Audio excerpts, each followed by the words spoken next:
in the women's featherweight event in boxing. So far, at least 17 million pesos in cash rewards are already waiting for Nesty Petesio upon her return.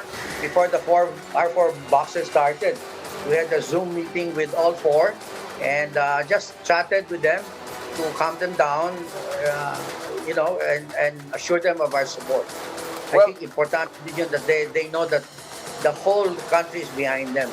Basta to assure them that nandun kami, whether in victory or not in victory, nandun kami. Sobrang blessed ako. Sobrang thankful din ako kay Lord po kasi hindi niya ako pinabayaan sa taas ng ring. Siyempre po, continue pa din po ako. Chasing the gold pa din po tayo. Hindi pa tapos po. May Paris po. Metro Manila's 12 million residents will go on another lockdown for 2 weeks, but can they ease their difficulties by celebrating and hoping with Filipino athletes who are making waves at the Tokyo 2020 Olympics? What will be the outcome of this new lockdown? We discuss in this episode of The Chiefs.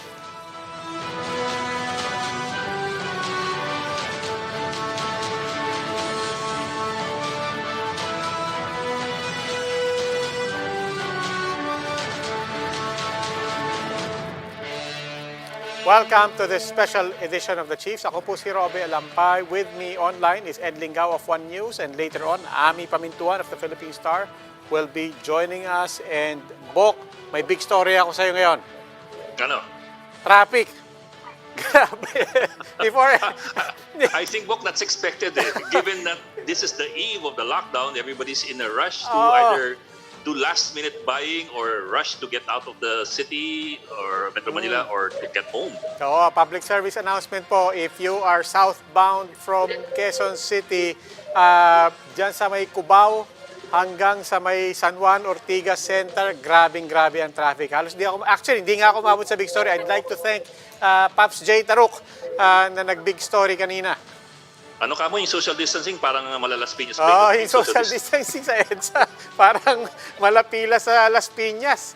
Grabe, which is another story I'm sure you were following kanina. Another story Pero today. Pero anyway, we'll get to that later. We'll talk about COVID. Pero sa ngayon, pinilit ko talaga makaabot dahil sa guest natin ngayon, Bok.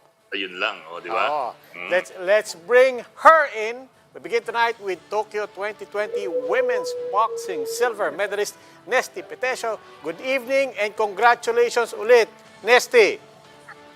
Thank you po. Thank you po. Thank you po. Teka muna, Congratulations. linawin ko lang. Nasa ka ngayon? Nasa Tokyo ka pa rin or are you already back in Manila? Sa Tokyo po din po, sa village po. Okay. O, kumusta ka naman? Kamusta ang pakiramdam ng kampiyon? Nakita ko, naiiyak ka, pero siyempre, sa amin, sa mata ng lahat ng Pilipino, may pagdududa pa ba? Kampiyon pa rin tingin namin sa'yo.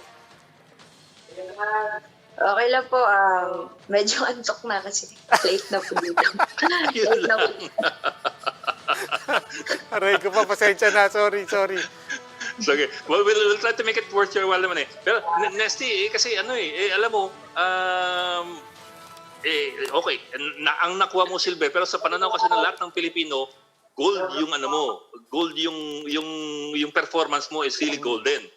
There's no doubt in anybody's mind that it was a golden performance on your part. So, doesn't matter to most of us or to all of us kung anong sabi ng mga hukom, pero sa aming lahat, ginto ka.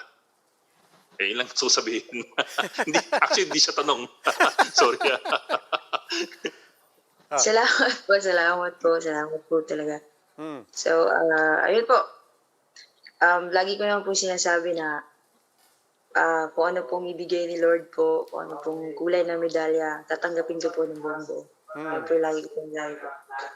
Nesty, kahapon pinapanood ko yung balik-tanawan natin, yung hindi lang yung pagkapanalo mo, but yung journey mo, ika nga. Kahapon pinapanood ko yung interview mo kay Paulo Del Rosario. Totoo ba yun na there was a time not too far ago na inisip mo nang itigil ko na kaya muna itong pagboboxing? Yes po, totoo po yun. 2018 po yun. So, nag-focus po ako sa school, sa studies ko po sa University of Baguio po. So, doon po muna ako naglaan ng oras po talaga. Associate course po yung kinuha ko doon, Hotel and Restaurant Management po. Yun po, nakapagtapos po ako kahit 2 years course lang po siya, pero tinatry ko din pong kung ituloy po. So, hopefully, matapos ko po talaga. So, Hmm. nung time po yun, depressed po talaga ako. As in, ayoko makakita ng gloves or kahit ano pong connected po sa boxing po. Kasi nga, after ng Asian Games po talaga. Okay. So pero talagang so ibig sabihin, teka, nung nagte-training ka, you were also continuing to study? Yes po, yes po. Start po ng klase ko noon 8 a.m. po. So, nag-start po kami ng training 5 or 5:30 po. Then, takbo po kaagad. Bihis po kaagad para di po malate. Yun po yung time. Ba yun, ang hirap balansin nun, tapos yung kurso mo pa, hotel and restaurant management. So galing ka sa boxing, tapos, sorry, imagine ko lang kung gaano kahirap ang nagdaanan mo eh. Kwentuhan mo kami siguro tukol doon, yung pagbabalanse, kasi sabi ko sa'yo, maraming atleta na, na baka hindi nila naiisip na ipagpatuloy yung pag-aaral. Pero siguro sa puntong yun, lamang ka doon. Kwento mo kami ng konti tukol doon sa pinagdaanan mo doon. Yun naman po, nagawa ko po siyang balansehin kasi sa tulong na din po ng mga coaches ko po. At saka ng pag-intindi din po ng mga professor po sa school na kahit malate po, alam niyo nang galing kami training, tapos yung coaches din po, nag-adjust din po sila sa schedule po ng pasok po namin. So, intindihan lang po sa sitwasyon ng time na yun, kaya nabalance po namin parehas po. Nabalance ko po parehas yung training at saka yung school. At syempre po, that time po kasi nasa stage po ako ng gusto kong mag-quit sa boxing po, mag-focus sa school. Ayaw din po akong bitawan ng coaches ko po, ng Aba family ko po. So, ayun, pinagbigyan po nila ako na parang kalimutan mo na saglit yung boxing kasi nga naintindihan po nila na nasa stage po ako na nasaktan po ako after ng Asian Games. So, depressed po talaga ako sa nangyari po. So, hinayaan po muna ako. Sinabihan nila ako na focus ka muna dyan, tapusin mo muna dyan, tapusin mo muna yan. Tapos kapag kapag okay ka na, kapag na-realize mo lahat kung ano talaga yung gusto mo, kung ano talaga yung plano mo, ayun, willing naman po sila, nag-aantay po yung Aba family ko po. So, yun po yung pinakamaganda at nagkakaintindihan po kami. So nung nangyayari yun, ano nga na-realize mo? And how did you emerge from that, that down period? Habang nai-enjoy ko po yung pag-aaral ko po, nakalimutan ko yung boxing kahit pa paano, mismong katawan ko naghanap po ng sakit. Mismong katawan ko ng sakit, ng bugbog. Di ba pa kasi ganun, no? Ng sakit ng bugbog. So, kumbaga na-miss ko po. So, yun. Tapos, ang importante din po doon yung ang dami pong kumakausap sa akin na sinabihan po ako na balikan mo yung dahilan mo kung bakit nagtitiis ka sa hirap, nagsakripisyo ka ng pinakamahaba, pinakamatagal. Kung ano yung rason mo kung bakit nabuo yung pangarap mo, kung bakit nagstay ka sa boxing ng ganong katagal. Kung para ba talaga sa'yo to, kung hindi talaga para sa'yo. So, isipin mo, balikan mo lahat yun, kung saan nagsimula. Tapos kung hindi talaga siya para sa'yo, mag-decide ka. Titigil ka sa boxing or patuloy ka mag-school. Nung binalikan ko po lahat, yun po, naisip ko na para sa pamilya ko to, para sa kanila to. So, yun po. So, mabayo din po yung naghanap ng bugbog na katawan. Resting, balikan ko lang. Sundutin ko lang ng konti yun, kasi dalawa yung sinabi mo. Una, umabot na rin sa punto na na-enjoy mo na, no? Gaya nga nasabi mo, hinahanap na ng katawan ko. Pero sinabi mo rin, nung binalik tinaw mo yung, bakit nga ba ako napasok dito? Ang punot dulo pala noon, sabi mo, ika mo nga actually, pamilya ko yung punot dulo nito Pwede bang balikan natin, paano ka nga ba napasok sa boxing? At saka, ayun, explica mo yun. What do you mean when you say na, oo nga pala, para nga pala sa pamilya ko to? Yun po, yung papa ko po mahilig po sa boxing. Naglalaro siya nung high school po siya. Yun po yung hindi natuloy po kasi hindi sinuportahan po ng pamilya. At siguro po, ayun, nilipat niya sa kuya ko. Tinitraining niya yung kuya ko, mga kapitbahay namin. At ayun, nainganyo po ako. Kumbaga, na-curious po ako kung anong ginagawa kasi suntukan po. So, nagkikisabay-sabay po ako. Tapos, sinabihan niya pa ako na hindi ako pwede, hindi para sa akin, kasi babae nga po. Nagpupumilit po ako matigas po ulo. gusto ko pong sumabay. Kaya yun, sinabay na po niya ako sa training. Nakitaan niya ako ng potential po na may galaw po ako, may kaya po ako sa boxing. So, doon na po nag-start at sinabi ko na, tapos nagkwento din si papa ko sa buhay niya dati na ganito nga po, walang suporta sa pamilya. Kaya hindi niya natuloy, gusto niya mag-Olympics, gusto niya mag-World, gusto niya mag-national team. Kaya doon po nabuo na sabi ko na ako yung magpapatuloy ng pangarap ng papa po. Nandiyan si Ami Pamintuan ng Philippine Star. Hi, good evening, Nesty. Congratulations, ha. We're all proud. Nabanggit mo yung mga problema mo as a female boxer. Sa tingin mo, saka malaking bagay ang mga babae na athlete natin sa Olympics, nag-excel kayo ngayon at napupunayan.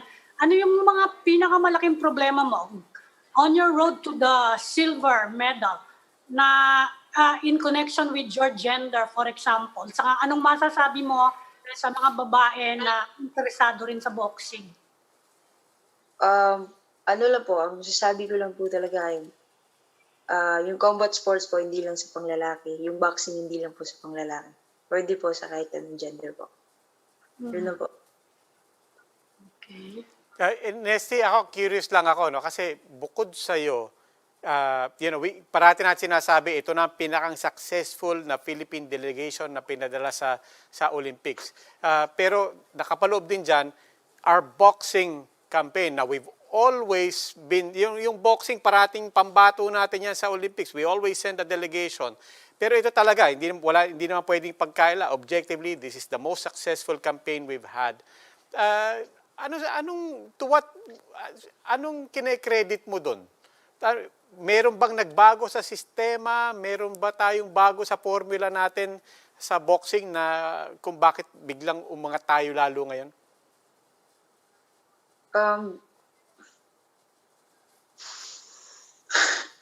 Nahirapan po. Nahirapan po ako sa tanong. Pero, Ganyan talaga si Robbie. Hindi, totoo wag ka mag-alala kahit anong sagot mo, kasi wala rin naman kami alam sa boxing Pero ang serious lang is, may nagbago ba sa coaching, may nagbago ba sa sistema ng pag-train nyo, or talaga bang matagal na tayong magagaling, minamalas lang tayo? sa coaching naman po, sa lahat po, kasi hindi ko po nasubukan yung before na kung ano yung, hindi ko po na alam kung ano yung nangyari dati po sa ngayon po. So, ang hirap pong ikumpara kasi wala po ako sa sitwasyon dati po sa ngayon. So, ang sa akin po, sa ngayon po, sobrang ganda po ng suporta po. Yun po yung masasabi ko. Ewan ko lang po. Before po, ewan ko lang po. So, sa ngayon po, sobrang ganda ng suporta, yung tiwala sa isa't isa po, connection po sa isa't isa ng coaches at saka boxer. Yun po yung pinaka-importante po. Yung pagtitiwala po sa kakayanan ng athletes po, ng boxer po. At tiwala din po kami sa coaches namin sa kung anong sabihin nila sa amin po. Pero sa experience mo, Nesty, ano sa tingin mo ang pwede pang magawa ng gobyerno? Halimbawa yung mga bata na interesado na, gusto ko rin maging Nesty paglaki ko. Ano sa tingin mo ang pwede pang gawin ng gobyerno around the Philippines, lalo na doon sa mga lugar na kulang sa resources sa sports development? Pasok na ako sa politika po. Mahirap yung tanong, no? si Ami Pamintuan yan, ng Philippine Star. Sa mga budding boxers, amateur boxers. Anong pwede? Gusto niyo ba ng mas madami pang gym, for example? Akin naman po. Para mapagsama-sama niyo yung mga pangangailangan, anong pwede kayo? Sa akin po, sa part ko po, kung determinado ka talaga sa pangarap, kung may gamit man o wala, kung gusto mo talaga gagawin mo eh. Gagawa ka at gagawa ka po ng paraan na makuha to eh. Pero mas maganda pong may suporta po, nandun kompleto po yun kasi nakaka-boost po ng moral yun po. Kumbaga, nakakadagdag po ng nakakadagdag po ng lakas yun na makita mo na okay yung gamit mo, kompleto ka, kompleto yung may gym kayo, may mapag-ensayuan kayo ng maayos, sobrang po yun. Maganda po yun, nakaka-inspired po yun sa mga atleta po. Pero para po sa akin, kung may pangarap ka, kahit ano pa yan, gugustuhin mong makuha po yun. Meron man o wala, maliit man o malaki, kung gusto mo yun, kung pangarap mo yun, gagawa ka po ng paraan. Pagsisikapan mo po yun. Ano yung sunod naman para kay Nesty? Kasi sabi mo nga kanina, gusto mo pang tapusin yung kurso mo, di ba? Gaano katagal pa ba ang kailangan mo para matapos yung hotel restaurant management mo? 2 years po. 2 years po yung... 2 years, lahat-lahat, di ba? Or 2 years pa? Ano yung sabihin? 2 years pa po. 2 years pa po. 2 years pa? O, so ano balak mo? Ratsadahin mo siya ng susunod 2 taon o paparking mo muna yung kurso? Depende po kasi ayoko din pong pabayaan yung training ko. So mahirap pong ma-behind po tayo sa training, mawala po tayo ng matagal sa training kasi ang hirap pong bumalik. Nakadepende po sa kung ano yung pag-uusapan po ng coaches at saka ng school po, University of Baguio po. So, adjust na naman po. Pero at least meron kang kumbaga long-term na objective eh. May bala ka talaga magtapos, ano man mangyari, I suppose, di ba? Whether it's next year or 2 years from now, meron kang plano talaga na tapusin yung kurso at ituloy-tuloy. Yes po. Lagi lang naman po sinasabi ng coaches namin na yung school, yung pag-aaral, andyan lang po yan eh. Kahit anong edad, pwede mong tapusin. Pero yung sa career po, yung hindi kami bumabata po, tumatanda. Hahabol yung edad eh. Opo, ang lakas po. Kumbaga samantalahin namin habang malakas pa po kami. Yun po yung laging sinasabi po ng coaches namin. Nesty, isa pang... sige, go ahead, Ami. Sorry. Nesty, si Senator Manny Pacquiao ba, was he an inspiration sa pagboboxing mo? Yes po. Yung sa larangan po ng boxing, grabe po. Saludo po ako sa pinapakita po ni Senator po. Ang galing po. Kumbaga, isa siya sa iniidolo ko po sa larangan po ng boxing po. Sa larangan ng politika, nai-inspire ka rin ba sa career move niya na lumipat sa politika? No comment po. pero Nesty, ang isang malinaw din tuwing napapanood ka ng mga tao, yung pananampalataya mo napakalakas. Tsaka talagang pinapakita mo talaga sa lahat ng tao. Sinasabi mo nga para kay Lord to, sa kanya nanggagaling ang lakas. Saan ang gagaling yun, yung pananampalataya mo? Sa pamilya ko po, sila pong nag-introduce sa akin kay Lord po. At saka sa ibang mga kaibigan ko po, sa mga coaches ko, sa mga teammates ko, lagi po nilang pinapaalala po yung kung gaano ka-importante po yung dasal. Especially po nung na-meet ko si Champ Heidi, nung pinakita niya yung yun po, pinahawak niya po sa akin. At saka yung sorry, nakalimutan ko yung niya, parang lucky charm niya na so, pinaawak niya po sa akin yun. Yung Mama Mary ba na Yes po. necklace? Si Mama Mary, Pinahawak niya po sa akin yun. Sabi pa nga ng boyfriend niya, ibigay do sa akin. Sabi ko, hindi po, kahit to, hawakan ko lang. Kasi alam kong napaka-importante to kay Champ Heidi. So, sabi ko, naniniwala ako. Kahit ano pa yan, naniniwala ako kapag pagdating po kay Lord po. So, ayun po, sabi ni Champ Heidi po, maniwala lang po talaga, isurrender po lahat kay Lord. Kung ano man po yung gusto kong mangyari po. Okay. Sige po. Sige. Kasi may nabasa ako sa I think ito sa bulletin eh.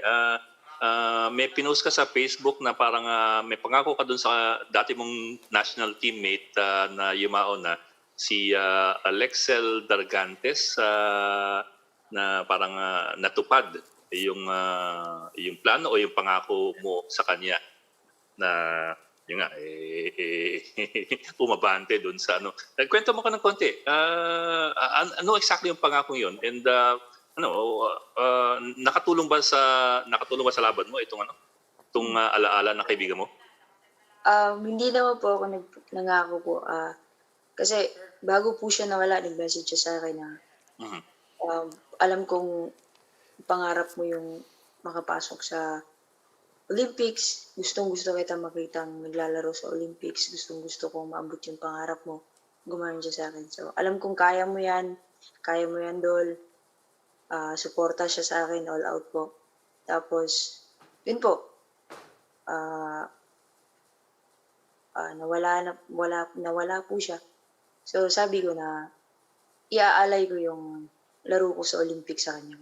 So, wala po akong binitawang kung ano yung medal. Basta, bawat laro ko, iaalay ko po sa kanya. Bonus na lang po yung binigyan po ako ng medalya. Silver. Opo.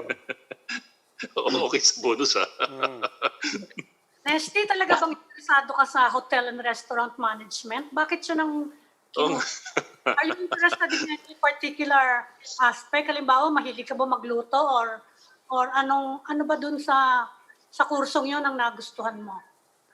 Mas mahilig po akong kumain. Ayun, nagkakasundo tayo lahat doon. Sige.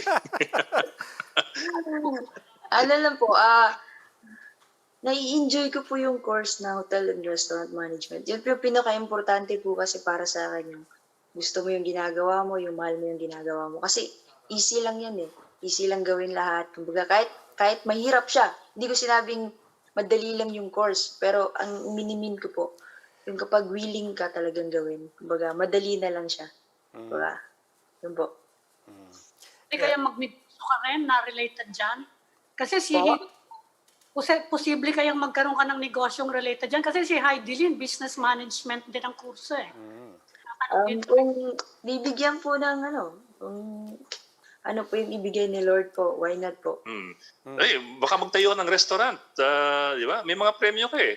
Coffee shop, pwede po. Coffee shop. Oh, di ba? Napag-isipan mo na ba? Anong balak mo? Yes po, may napag-iisipan naman na po ako. Ano lang po, inaano ko lang po kay Lord kung ano po yung mas better na gagawin po. Kumbaga sa bawat desisyon ko, kinakausap ko po siya kasi ayokong magkamali po ako. Mahirap pong padalos-dalos po tayo ng desisyon, lalo na po pagdating sa pera po kasi kapag nilabas mo yan, mahirap na pong ibalik po ulit. Pwede ka magtayo ng tea shop, di ba? Sabi mo, Nesty's Tea Shop. Or, Nesty Punch. Yun nga po yung Nesty Punch. ikaw yun Pinibiro niyo sa Nesty, malapit ka na namin bida. Alam namin kailangan ka magpahinga. Pero bago kami magpaalam sa'yo, speaking of paalam, no pun intended, pero doon talaga papunta. Paabot mo rin kila Carlo tsaka kila Yumir, no? We're all very proud of them. Pero tanungin lang kita, bilang eksperto sa boxing, no? Panalo ba si Yumir kanina? Habang nanonood po ako, na live po talaga, kumbaga, hindi ako makatingin ng laro po, ng maayos ng laro po sa kanila kasi ang lalakas na po ng lagabog po na, ang lakas po ng suntok, kumbaga, kabado ako manood, as in po, promise po, kabado po ako, kumbaga, nakatakip lang yung hawak ko po yung flag po, tinatakip ko po sa dito kasi every time na bumitaw po sila ng suntok, grabe po ang lalakas po talaga. So, hindi ko masyadong makita po yung laro nila kasi hindi po ako makapanood ng maayos. Kasi natatakot ako na baka may matumba sa kanila, si Yumir o yung kalaban niya. So, kabado po talaga ako habang nanonood po kanina. Lagi ko paulit-ulit ko sinasabi sa coaches ko na kinakabahan ako sa laban nila. Yun po yun. So, wala po akong ma-comments po talaga sa laro po. Okay. Well, pero malinaw naman, like we said, sa inyong lahat, kampiyon kayo sa mata naming lahat, kahit ano pang medalya. Kahit pang walang medalya, we're all very proud of you. Meron ka bang huling mensahe para sa mga kababayan natin? ayun po, maraming salamat po sa walang sawang suporta, sa pagdasal po sa aming mga atleta na lumalaban po ngayon dito sa Tokyo. So, may laban po si the last man standing po, si Carlo Paalam po, yung bunso po ng team boxing po ng ABAP. So, siya yung pinakabunso po namin ngayon. So, pagdasal niyo po patuloy niyo pong ipagdasal si Carlo Paalam po at suportahan niyo po. Ayun po, ingat po tayong lahat, lalo na't magla-lockdown po dyan. So, ingat po at patuloy lang po manalig sa Diyos po. God bless po sa atin. Maraming salamat. God bless. Nesty, mabuhay ka. Maraming salamat sa inyo lahat. Salamat. Ingat. Thank you po. Thank you. And we will need to take a break. Please stay with us. The Chiefs will be right back.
Welcome back, the Chiefs here on One News. Now joining us, Department of Interior and Local Government Undersecretary Jonathan Malaya. Ako po si Robbie Alampay, kasama pa po natin si Ami Pamintuan at Ed Lingao and Yusek Malaya. Welcome po to the Chiefs. Good evening, sir. Yes, good evening, Robbie. Good evening, Ma'am, Ami, and good evening, Ed. Yusek, kanina nga pinagkukwentuhan namin, papunta ako dito sa studio, ang sobrang traffic, a lot of people trying to beat whatever comes with ECQ. But even ahead of that traffic, itong eve of ng ECQ, itong bisperas ng ECQ, yung sumalubong ng mga eksena, is really giving a lot of people a lot of cause for anxiety and apprehension. Chaotic scenes in Manila and especially in Las Piñas. Sir, anong dadalayin natin na imahe heading into ECQ? What are we prepared for? And how do we make sure that scenes like this do not define this lockdown?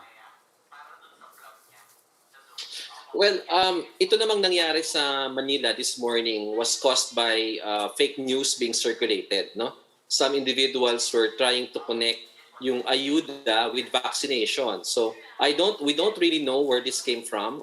We have an investigation going on to find out kung sino nagpakalat nito and who were the sources. No, kasi we also have reports na it may have been, we don't really. I don't want to speculate, no?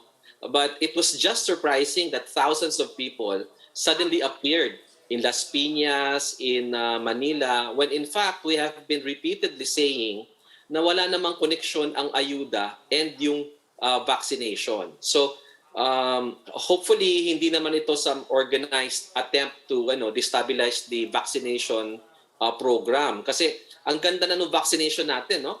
20 million doses, 10 million fully vaccinated individuals, and our targets are really good.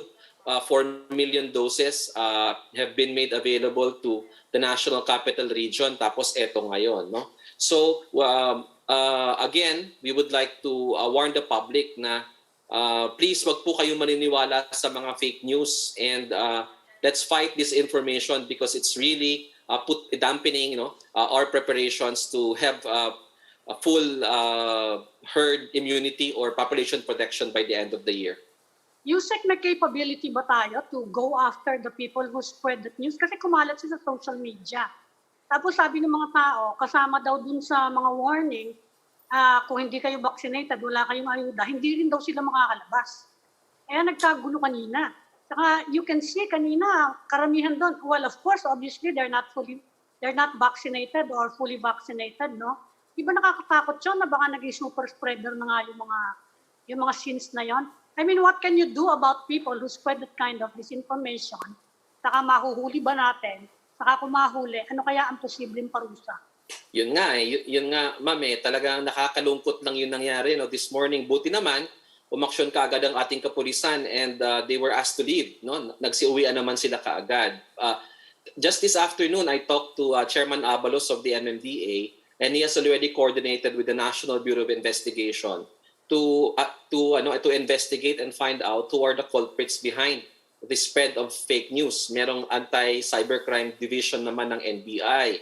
And as a result of my conversation with Chairman Abalos, I also got the clearance from Secretary Eduardo Año and talked to Chief PNP, General Eliazar, to also mobilize the Anti-CYBERCRIME Group of the Philippine National Police plus the CIDG. Definitely, ma'am, we need to find out who these people are, no, and to have them make them accountable for spreading fake news and disinformation at this critical time.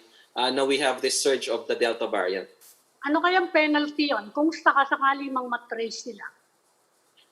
I'm sure madami pong pwedeng ikaso sa kanila. I'm sure madami. No? I'll leave that to the lawyers and to the prosecutor's office to find out. Pero I'm sure meron pwedeng kulong dyan sa mga ginagawa nila. Yes, on the other hand naman, on the other side of the fence naman, you also, you had so many people in a congested area jostling with each other for several hours. In a way nga, it's worse than the gubat sa Ciudad escapade kasi some of them were there as early as 3 in the morning. Napauwi lang anong oras na ng umaga. So I'm wondering lang if there is any need to do I don't know, backtracing as far as these people are concerned kasi siksikan talaga sila and it does leave some concern na baka mamaya may naghawaan and so on down the line. Yeah. Diba? Parang it's worse nga ng gubat and sa gubat nag-backtracing tayo Yeah. Unfortunately, Ed, no, iba yung nangyari kanina because parang it was like a sudden crowd I was told na hindi daw karamihan nga mga taga Maynila yung nagpuntahan doon. Oo, some of them came from as far as Cavite. Laguna, no? So, paano natin i-contact trace yan? No? And ako naman, I see the point. I see the point of view of the local government unit. No, hindi naman sila nagpatawag. They did not issue any advisory for people to come. People still came. Buti na lang yung PNP nandun naman. I saw pictures of the mass gathering, if we can call that, this morning. Naka-face shield and face mask naman sila because may mga police tayo na nandun and it was the police who asked them to disperse. So in a way, naagapan naman natin. But of course, no, the harm has been done. I hope nga lang that it wasn't a super spreader event. But you say a quick question lang because so far, at least with what you're saying at saka yung sinabi ng mga LGUs today, consistent kayo both in saying that the misinformation, the disinformation was really the major culprit here. But just to be clear, are you also saying that there is no accountability you're looking at other than kung sino man yung nagkalat nun? What about on the side of local government, of the LGUs? What about on the side of the police? Anybody responsible for crowd control or whatever? Are there accountability issues that you will have to explore there as well? I would be very careful to assign blame here, no? Because we work closely with local government units all the time. Alam nyo naman yung ating National Action Plan is national government enabled and local government led. Hindi po talaga natin magagawa lahat ng ginagawa natin, the milestones we have on vaccination, on ayuda distribution, and many other things without the support of the local government. So we're also taking the point of view of the LGU here. No, if I was the local government unit of Manila, Las Piñas, I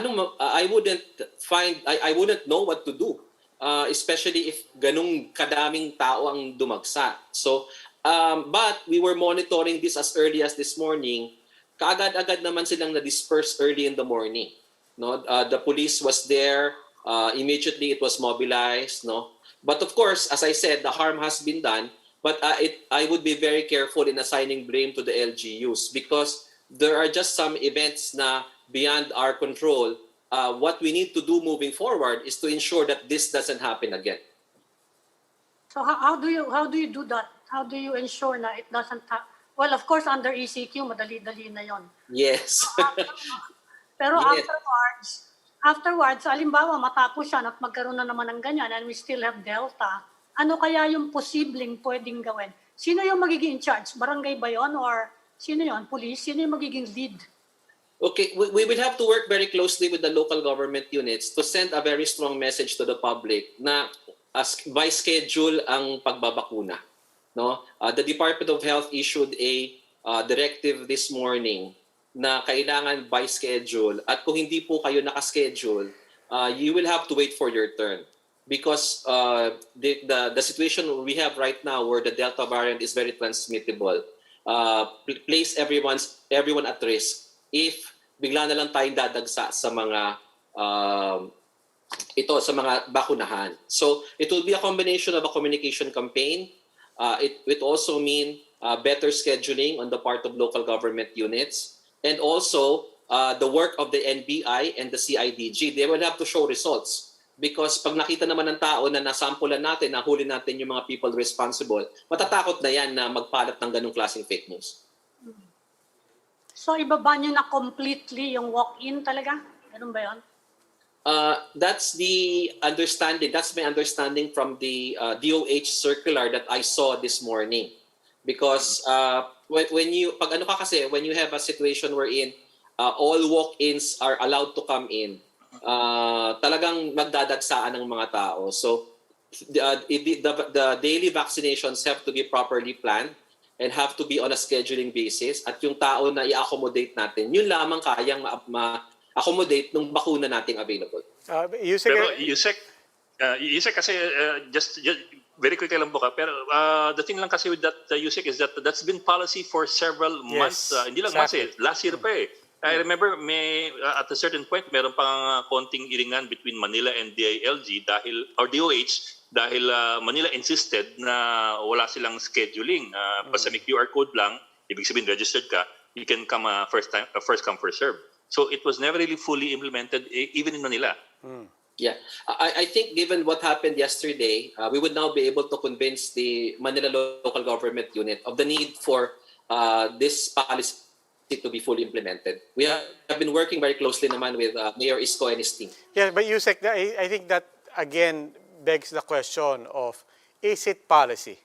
Because kasi actually we've had this conversation in the past, and every time we ask it, it's the either DOH or DILG that actually reminds us na hindi, actually policy na yan, matagal na. But right now you're saying mukhang mako-convince na natin ang Manila. So we're just really confused because it's government that keeps asserting to us that it is policy. What is it? Is it policy? Or are you still trying to convince, which really suggests that it's not policy? Is it policy or persuasion? You know, Robbie, as I said kanina, itong ating national action plan is national government enabled and local government led on the ground, no? And local government units have local autonomy. So we don't see them as extensions or we don't see them as arms of the national government. We see them as partners. So as much as possible, we persuade, we work with them, no? And most of the time naman nagkakasundo tayo. No? Meron lang tayong konting pagkakaiba dito ng kuro-kuro. Pero I would think that given the situation that happened this morning, we are now in a better position to be on the same page with the City of Manila. Sa Las Piñas, actually, talagang policy na no walk-in, pero nangyari pa rin yun. But anyway, bukas mag-uumpisa na yung ECQ at tonight na-approve ng IATF na idagdag yung Cagayan, Laguna, and Iloilo City. Yung ECQ ba nila pareho ng ECQ sa Manila? The rules will be the same? or they have the leeway, itong mga local governments na to tighten further, kasi pag tighten daw, okay lang sa inyo, or to ease some of the restrictions? Yes, more or less the same policies, because we have what is called as the omnibus guidelines for the implementation of quarantine classifications in the country. So we expect the LGUs to follow that. So kung ano man po yung nakalagay doon in terms of policy, will also be the same policy that will be implemented in Laguna and the other places that you mentioned, which were added to the list of ECQ. May mga border Okay. control. Yusek, medyo dadako ko. Sige, go ahead. Good. Ikaw na. Hindi, lilipat ako ng topic ng konti eh. Sige, But good. Sige. Sige. Well, Yusek, nabanggit na kanina kasi yung contact tracing issue eh. Let me segue a bit to that. We understand from Mayor Magalong dun sa congressional hearing na medyo mababa pa rin yung contact tracing ratio natin. Of course, the ideal is 37 to 1 contact tracer. I understand na nasa 7 lang tayo ngayon to 1 contact tracer. And then we also have a major problem pa rin with funding. Si Mayor Magalong nagsabi na it's a big problem being faced na wala pa pong pondo for the renewal of our contact tracers. I'm wondering lang where we are there and what's being done as far as number 1, funding is concerned. Kasi we've been told several times na meron ng pondo pero parang hindi naman klaro kung saan mga galing. At number 2, how we are improving the ratios for contact tracing. Okay. Sa contact tracing, when we talk about the universe about yung contact tracers natin, the DILG contact tracers is just a small portion of the universe because we get our contact tracers from a variety of sources. We have contact tracers from the local government unit, from the Philippine National Police, Bureau of Fire Protection, and volunteers that form part of the local contact tracing task force. But in order for us to be able to augment this and meet WHO standards, nag-hire tayo this year ng 15,000 contact tracers. No? And tuwan-tuwa yung mga LGUs kasi malaking tulong. For example, in Quezon City, that's 500. 500 contact tracers lahat yan. No? Now, that's correct. The funding that was given to the DILG is only good for until August 15. So nagtatanong na yung mga LGUs, marirenew ba itong 15,000 contact tracers na ito? Now, even prior to the expiration, we already made the request to the Office of the President for Malacanang to provide us with supplemental budget from savings in order to fund the renewal of these contact tracers. And I was told by Secretary Anyo that malapit na pong lumabas yon. So August 15 pa naman ang expiry ng mga contact tracers ng DILG and we have until August 30 naman to renew them, no, to sign a new set of contract until December 31. And Malacanang understands naman the importance of contact tracing in our entire PDI-TR strategy. So I'm confident, Ed. I'm very, very confident that we will be able to look for funds for contact tracing the same manner that nakahanap tayo para sa ayuda for the national capital region. So alam naman ng Malacanang what's important and what's not important. That's why we are confident that our contact tracers will be rehired. Sorry. Yes, sir. Now, yes, sir. Sir, but that's for the status quo. Pero yung improving the ratios as far as yung 1:7 versus 1:37 ideal ratio. Yes. Ed, si Mayor Magalong was referring to yung nako-contact trace ng isang, that ratio refers to the number of individuals that is traced by a contact tracer. Okay? And nag-improve yan, tapos nagpa-fluctuate kasi yan depende on the number of cases. Kasi imagine, in every LGU, you have a fixed number of contact tracers. Every now and then, nagbabago-bago yung number of COVID cases. So, that's true. It comes to a point where an individual handles 5, 6, 7, even 10 COVID positives. So, just imagine the workload of that person na i-contact trace niya, first generation, 5, 6, and then second generation para ma-reach niya yung ideal ratio. The ideal ratio will only work during times when the cases are low. But when we have a surge, hindi talaga natin maaabot yan because there's only there are only accomplishments that are humanly possible. So totoo po yan, we are challenged during a surge, pero pag pababa na po yung kaso, gumaganda naman yung ratio ng ating mga contact tracers. And we have enough number of contact tracers as of now. And if these 15,000 are renewed, wala po tayong problema as to the number. Okay. Yusek Malaya, I hope you don't mind.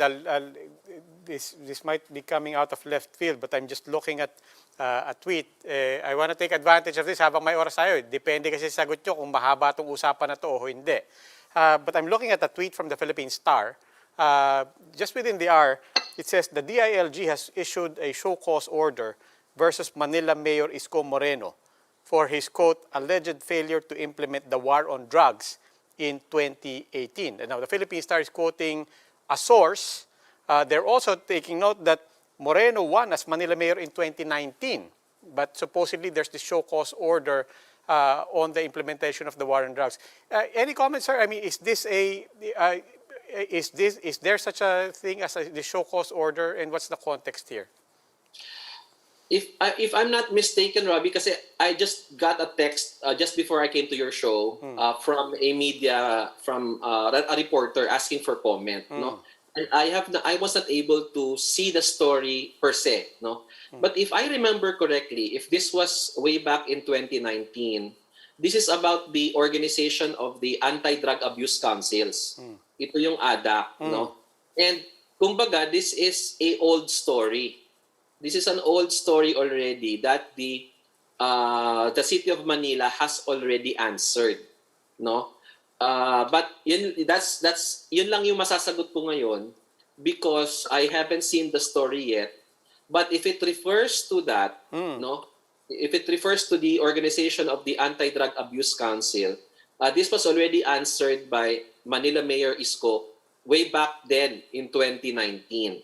No, they also posted a copy of the supposed show cause order. The date is July 9, 2021. And the release date was July 27, 2021, just last week. Oh, okay. So that is news to me, to be honest, no? That is news to me. Let me get back to you on that because I really am not familiar with that, no?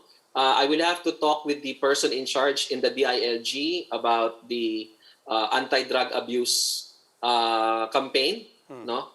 And ask for further details before I can answer that question intelligently. Okay. Yusek, balik ko lang sa ECQ, ha? The Yes, PNP of course. said, magkakaroon daw ng tiny bubbles within the NCR during the ECQ. At saka bawal daw yung pagtawid ng mga tao to buy groceries from one city to the next. Paano naman yung mga yung mga delivery, yung mga food panda, yung mga Grab? Papayagan ba sila to cross the cities para sa deliveries? Okay. I must commend Chief PNP Eliazar, no, for inventing all of these new terms, no? Kasi tama naman siya eh. We have a NCR plus travel bubble, and then there will be small bubbles within the local government unit. No, kanina umaga nag-uusap kami ni Chief General Eliazar about that. He explained that yung policy kasi natin sa ECQ is stay at home. That's the general policy, no? And ang makakalabas lamang ay yung Apor. two types, no? The first type is the consumer apor who needs to go out to buy groceries, and you need a quarantine pass to do that. Now, kinausap na namin yung PNP to be flexible in areas kung saan, like for example, I live in the border of Mandaluyong and Manila, and doon ako nag-grocery sa Pure Gold Manila na ilang kilometro lang naman or metro sa aking bahay. Why do I have to go to a further grocery, no? So pag gano'n naman, papayagan po yan ng ating kapulisan. But ang ayaw namin is gagawing excuse yung bumili ng pagkain at from Manila pupunta ng Valenzuela or from Valenzuela pupunta ng QC. That's already, a clear violation of the stay-at-home guidelines. So yun naman po ma'am na tinatanong nyo about Grab and all of that. Allowed po yan.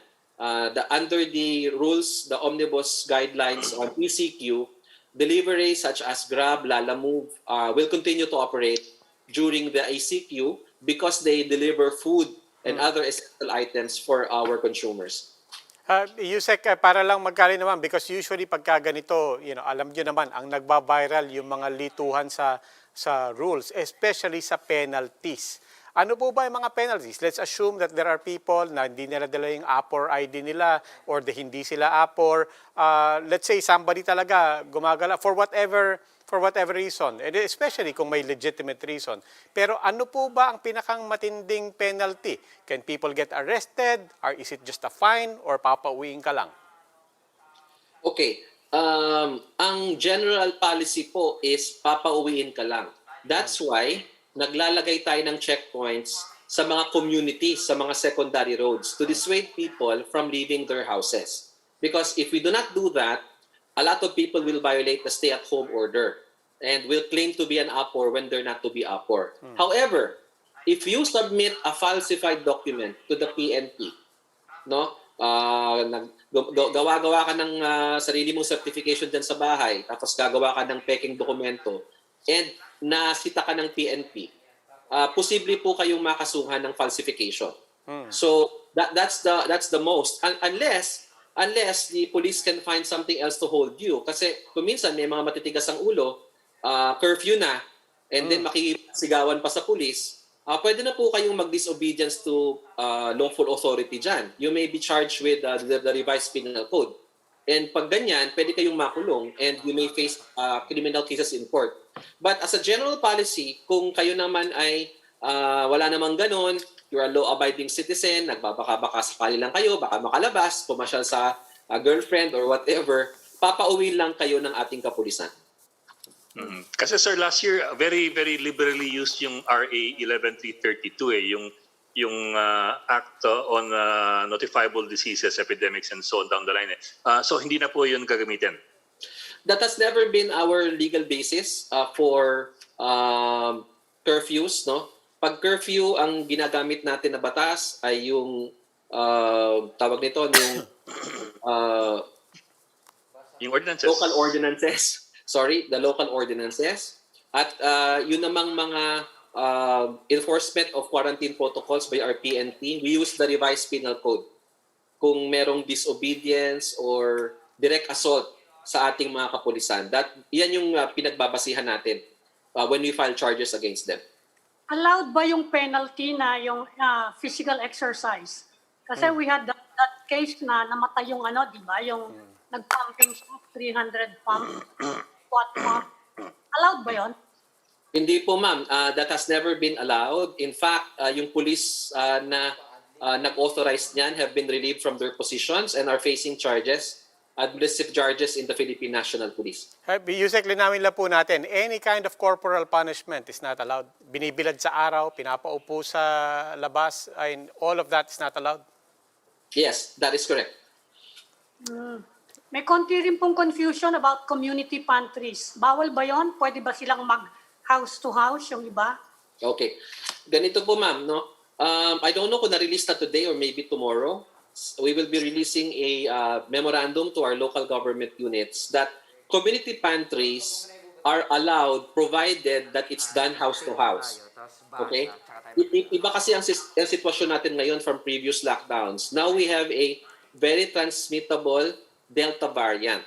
But of course, we do not want to stop people from helping other people. So if you are really interested in doing your community pantry, please coordinate with your local government unit or your barangay. They will assist you in doing house-to-house distribution. Kailangan so ng pwede yun. Kailangan ng coordination with the barangay. That's correct. Because ma'am, nakita nyo naman yung nangyari nung huling lockdown natin, no?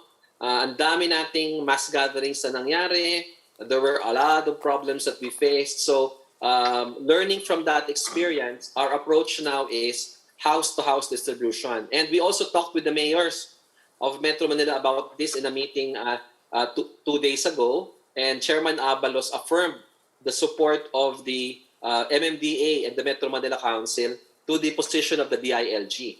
Na kailangan, kung tutulong tayo sa panahon ng pandemya, let's not cause a super spreader event. Let's do it house-to-house. Yung ayuda ba, house-to-house din? Yung distribution? Okay. Ma'am, yung ayuda po kasi, we will never be able to complete distribution of 11.7 billion pesos providing 1,000 to each individual and 4,000 to a family, kung house to house mo yan, baka abutin tayo niya ng 2 buwan. No? Some LGUs tried that during nung April. House to house nila, ang tagal. Sobra po talagang tagal. No? Kasi you will have to bring the special dispersing officer plus the entire team at magbabahay-bahay kayo sa mga iskinita. It's a slow and tedious process. Baka mamaya yung ating mga kababayan na kailangan ng tulong, tapos na yung pandemya or tapos na yung ECQ, ay doon pa lang sila mabibigyan ng ayuda. So, what we're going to do is the distribution points. No? The distribution points that have been very effective in distributing ayuda last April. So, sanay na po tayo dito. No? This is our 4th time to provide ayuda to our constituents. So we now have a system in place para mabilis natin maibigay yung ayuda. Unfortunately, we cannot do a house-to-house because of time constraints. And also, ano po ngayon? It's rainy season. So mahirap din mamigay ng pondo pag tag-ulan. Okay. Undersecretary Malaya, maraming salamat po. Thank you. Maraming salamat. Thank you, sir. Ingat po. DILG Undersecretary Jonathan Malaya. Before we wrap up, a message, our athletes have proven that they can stand and compete among giants at the Olympics. Let's take a look at the stories of our honored Olympians with See Us Stronger, Kwentong Team Pilipinas Tokyo 2020 on Sunday, August 8, 8 p.m. here on One News. And that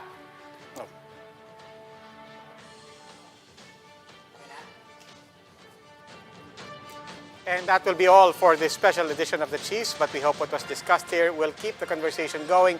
Before we go, a reminder to our viewers, mask on, wash hands, stay safe, Philippines. Ako po si Robbie Alampay.